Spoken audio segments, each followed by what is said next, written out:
El tema perfecto en oposiciones de educación. Hace mucho tiempo que no hago un vídeo al respecto, lo voy a actualizar a 2023, a este año, cómo sería para mí un tema potente. Ya sabéis que la perfección no existe, pero al menos un tema que va a captar la atención del tribunal, un tema que a nivel de estándares pues va a cubrir la tablita que van a tener delante el tribunal. Así que vamos a empezar. También voy a contar un poco mi experiencia respecto al tema de oposiciones y de verdad espero que os ayude.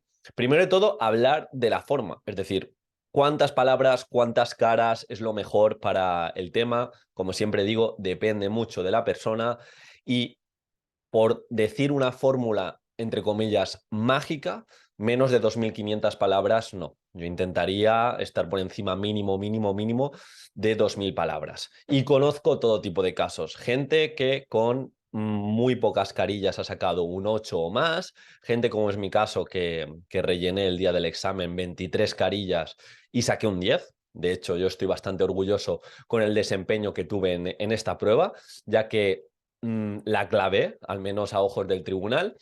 Hice esas 23 carillas. Yo tuve una sensación de que me podría haber salido mejor. A mí me tocó, en mi caso, leer el tema y la verdad que al tribunal les encantó todo lo que les propuse. Si tuviera que decir lo que hablamos en otras ocasiones, la ley de Pareto, el 20% que me dio el 80% de resultados, primero, hacer muchos simulacros. Hice más de 20 simulacros, así que a lo que me iba a enfrentar el día del examen, que en este caso era la escritura, estaba muy trabajada. Por otro lado, también tuve una temporada muy fuerte de formación y de mejorar todos los temas a nivel de ejemplos prácticos. Y luego la última temporada, es decir, más o menos por estas fechas, cuando me quedaban 2, 3 meses, ya era ir puliendo los temas, los tenía cerrados, pero ir añadiendo matices, reflexiones ganadoras, ejemplos prácticos más chulos. Y creo que conjuntamente con todo eso y mi nivel de exigencia fue muy, pero que muy alto, me fue realmente bien. Aparte, lo de siempre, tuve la suerte de que me salió un tema que dominaba, era mi tema favorito, era el único tema al que no me había enfrentado en modo simulacro. Había hecho más de 20 simulacros, llevaba 23 temas preparados y justo el tema que no había hecho en simulacro me salió. ¿Por qué? Porque siempre cuando hacía el sorteo de bolas cogía el tema que peor llevaba para enfrentarme continuamente a ese eslabón más débil. Dicho esto, vamos ya a entrar a los ítems. Os he contado un poco mi experiencia y también a modo de esperanza deciros que no hace falta que si aún tenéis la sensación de que hacéis un simulacro y os va muy mal, no está todo perdido. Tenéis aún margen para subir la frecuencia de simulacros y para estar tremendamente preparados para la oposición, así que en ese sentido no os preocupéis. Bien, antes de meternos con los ítems, recordarte, y te lo voy a dejar ahí abajo porque es la formación de la que estoy más orgulloso, el vídeo de mi curso de creación y exposición de la unidad didáctica y situaciones de aprendizaje por dentro. Tenemos ya tantas cosas, lo hemos actualizado tanto, estamos haciendo una clase en directo semanal, te va a ayudar no solo a crear esa unidad didáctica, sino también a exponerla, a crear tu programación, a cuidar cada uno de los puntos, a saber cómo llevarlo, a saber cómo contestar al tribunal, tremendamente completo. Te lo dejo porque de verdad estoy muy orgulloso y sé que te va a aportar al 100%. Y dicho esto, vamos ya con los ítems.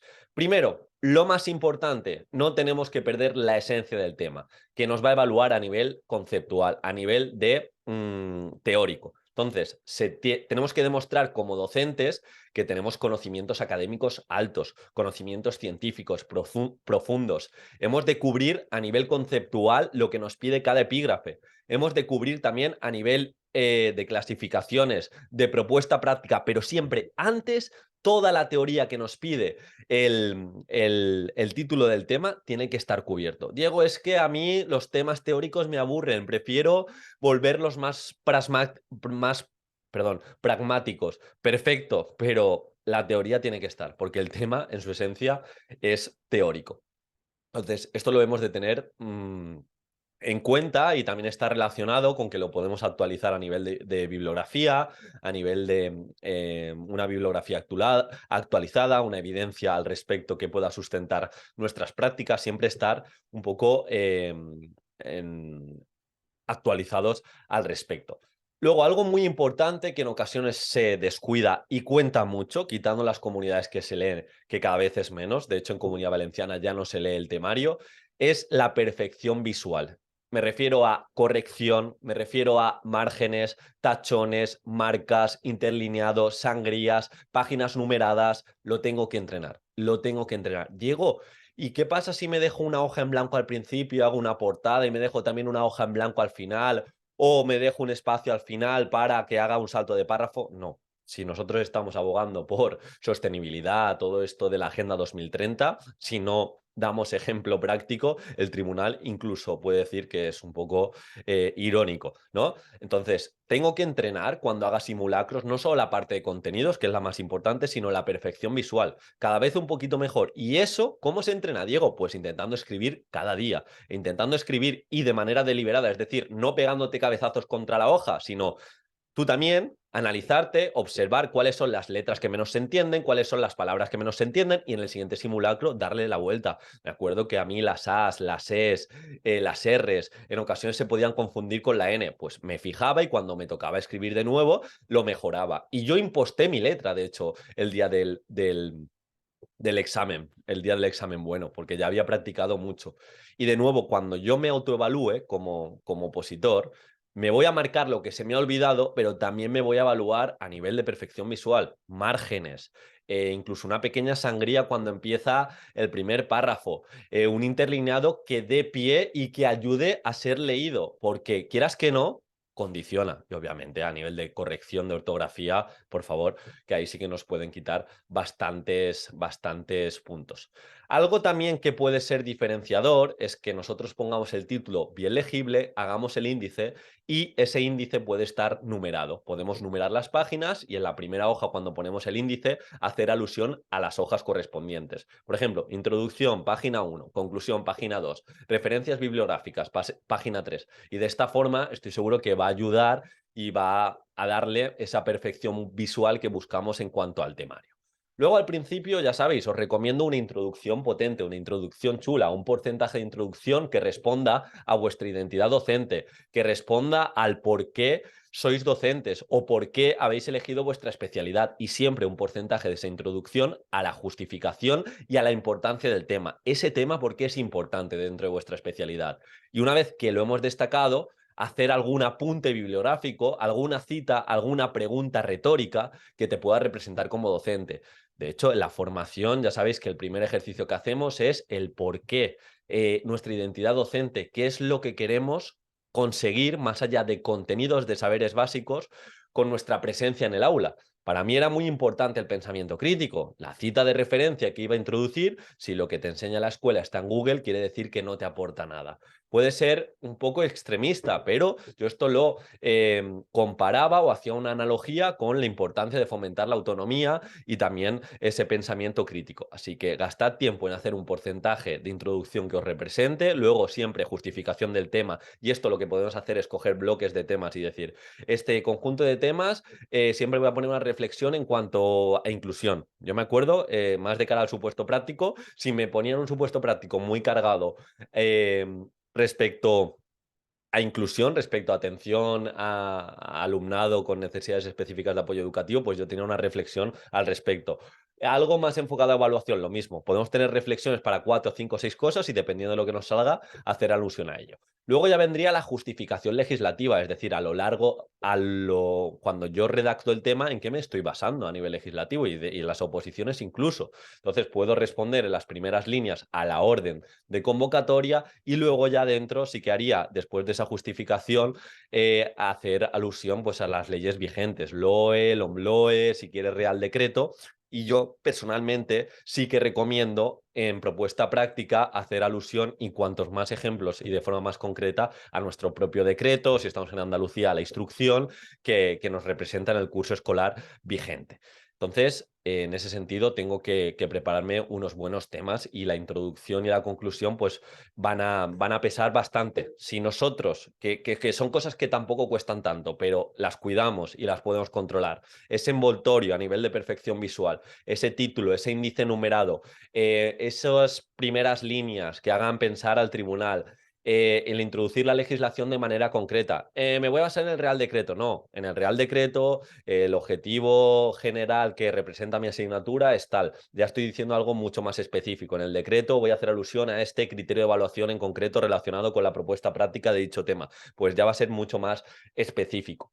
Entonces, si nosotros cuidamos el envoltorio, si nosotros respondemos a unas primeras líneas potentes, a una perfección visual y a un final, que es lo que nos faltaría, una conclusión chula que recapitule lo más importante del tema y que acabemos en alto, incluso de forma circular, es decir, con la misma idea que hemos empezado en cuanto a pensamiento crítico, por ejemplo, también acabar, pues nos puede venir genial. Luego ya entraría el tema de los epígrafes. Yo recomiendo que de cara al estudio no nos enfoquemos en una memoria semántica de me sé todo palabra por palabra, sino de cada epígrafe yo voy a intentar destacar 8 o 10 ideas y cuando yo, de la mano a los distintos simulacros que haga, voy a tener esa capacidad de redactar con facilidad. Entonces, en ese sentido, los epígrafes tienen que estar equilibrados. Si mi tema tiene 4 epígrafes, pues más o menos tienen que estar a la par. Y aquí también surge una pregunta. ¿Todos los temas les voy a añadir aplicación didáctica? Yo recomiendo que sí, si nos da tiempo al final del tema, una pequeña aplicación práctica que puede ser una sesión, que puede ser distintos ejercicios, distintas actividades que respondan al criterio principal con el que puedo relacionar el tema, o yo, dependiendo de los temas, en vez de hacer un punto como tal, si no me lo pide el epígrafe de aplicación práctica, normalmente en primaria y en infantil sí que los temas están más predispuestos a esa aplicación práctica, pero en secundaria costaría un poco más. Lo que hacía a lo largo del tema es poner ejemplos. Si yo hacía una clasificación de cualquier cosa, en dicha clasificación pues ponía ejemplos de cómo se llevaba en el aula y en una línea o en 2 líneas, y así se lo voy haciendo más cercano al tribunal. Así que eso también lo vamos a practicar y de hecho una nueva estrategia de cara al estudio de los temas es que dentro de los epígrafes o cuando yo haga un simulacro del propio tema, yo analizo cuál es el eslabón más débil de ese tema. Si yo de un tema me sé muy bien el 75% y me falla el epígrafe número 3, pues la siguiente vez que repase ese tema me voy a enfocar más en ese epígrafe e incluso a los pocos días puedo hacer un simulacro del epígrafe más débil. Siempre lo comento, la oposición se suspende por nuestro eslabón más débil, tanto en el tema, si hay un tema que llevo mal, pues no va a poder competir con los estándares de un tema al menos completo, y por eso es importante, o de igual manera, cuando nos toque exponer, yo soy muy bueno haciendo el documento, yo soy muy bueno haciendo tablas, yo soy muy bueno llevando metodologías en el aula, pero no sé comunicar, voy a caer por ahí. Yo soy muy bueno comunicando, exponiendo, vengo que soy comercial, que te vendo un boli y también te vendo una lavadora, pero tú no sabes programar, tú no sabes hacer o enfocarte en una buena evaluación formativa, en una buena atención a la diversidad, el DUA, etcétera, etcétera, pues lo mismo, vas a caer por ese eslabón más débil. Por eso también hemos buscado una formación completa, en este caso, de tanto creación de la unidad didáctica y una vez que la entendemos y la tenemos coherente, pues que también sepamos exponerla. Entonces, lo dicho, tienes el vídeo en el comentario fijado donde puedes ver toda la formación por dentro y todo lo que te llevas. Siguiendo, respecto a la aplicación práctica, está claro, preguntas recurrentes de una sesión, si te da tiempo estaría genial, una sesión que tenga que ver con el tema, que no te da tiempo una sesión, lo puedo ejemplificar a lo largo del tema y que no quieres una sesión y quieres destacar como alguna propuesta competencial, también estaría genial. Incluso yo algo que hacía era en mi tema hacer un pequeño guiño a mi unidad didáctica que iba a exponer luego. No sé, un ejemplo, yo hablaba de cierta metodología o hablaba de la importancia de la evaluación formativa y les decía al tribunal que esto lo veremos más tarde cuando llegue a la prueba de la exposición oral, cómo me enfoco en todos los principios de la evaluación formativa e intento que mi alumnado alcance X cosa. En definitiva, también cómo hacerle o captarle la atención por esa vía, pero siempre con cuidado, sin irme de una formalidad, informalidad muy radical. Luego también nos quedaría, y algo importante y que recomiendo, es que a lo largo del tema introducir bibliografía y bibliografía actualizada y bibliografía variada. En este sentido, nos podemos hacer por bloques temáticos libros de referencia, ya sabéis, tanto a nivel de evaluación, de metodología, de psicología cognitiva, de cómo aprendemos, referentes, pero también siempre tendría para el tema en particular pues un par de libros muy específicos y cuanto más concreto sea a la hora de poner ejemplos del tema, mejor que mejor. Por ejemplo, yo puedo decir, hablo de mi metodología y quiero hablar de que me centro mucho en las rutinas de pensamiento y en ciertos instrumentos metacognitivos para que mi alumnado reflexione sobre lo aprendido y perdure más en la memoria. Y esto lo concreto con el libro, que de hecho me lo he extraído y me he inspirado con el libro de Héctor Ruiz de Cómo aprendemos. Pues mucho mejor que si únicamente digo, en este tema me he basado en el libro de Cómo aprendemos de Héctor Ruiz. Cuanto más específico, más me voy a diferenciar de la mayoría de opositores que van a sonar muy generales. Así que en ese sentido lo mismo, tener claro que la bibliografía cuenta, que la bibliografía de la manera más concreta cuenta, que la evidencia también, tenemos páginas de referencia, ya os digo, os he dicho en muchas ocasiones como investigación docente a la que podemos hacer alusión y también pues a nivel de estudios científicos que avalen o que amparen nuestra asignatura o el tema en concreto. Todo eso nos va a sumar y son pequeños detallitos, pero cuando juntas detallitos que hemos ido diciendo en este vídeo de ser concretos en nivel ley, buscar esa perfección visual, una aplicación práctica potente, intentar el índice que le facilite las cosas al tribunal, añadir webs con sentido, pues te aseguro, vamos a sonar diferentes, pero diferentes en este caso con sentido. Y por último, ya hemos hablado de inicio, final, de cómo desarrollar los epígrafes, de esa perfección visual. Pues si tenemos alguna aportación personal propia, es decir, hablar de nuestra experiencia docente respecto al tema, lo podríamos introducir, pero de nuevo, con mucho cuidado de no sonar tremendamente informal. Así que bueno, esto sería un pequeño repaso, una pequeña checklist de ítems a cubrir en el tema. Incluso os he dado algunas pautas incluso para estudiarlo y para practicarlo. Creo que la gente que se examine ahora en 3-4 meses, incluso menos, es momento de subir la frecuencia de simulacros. Os van a dar mucho retorno, aunque parezca que no y aunque parezca que estamos perdiendo el tiempo. Y como siempre, nos vemos mañana. Dale una oportunidad y sé que soy pesado, pero es que confío muchísimo en mi formación. Dale una oportunidad y echa un vistazo al vídeo que te he preparado en el comentario fijado. Un abrazo.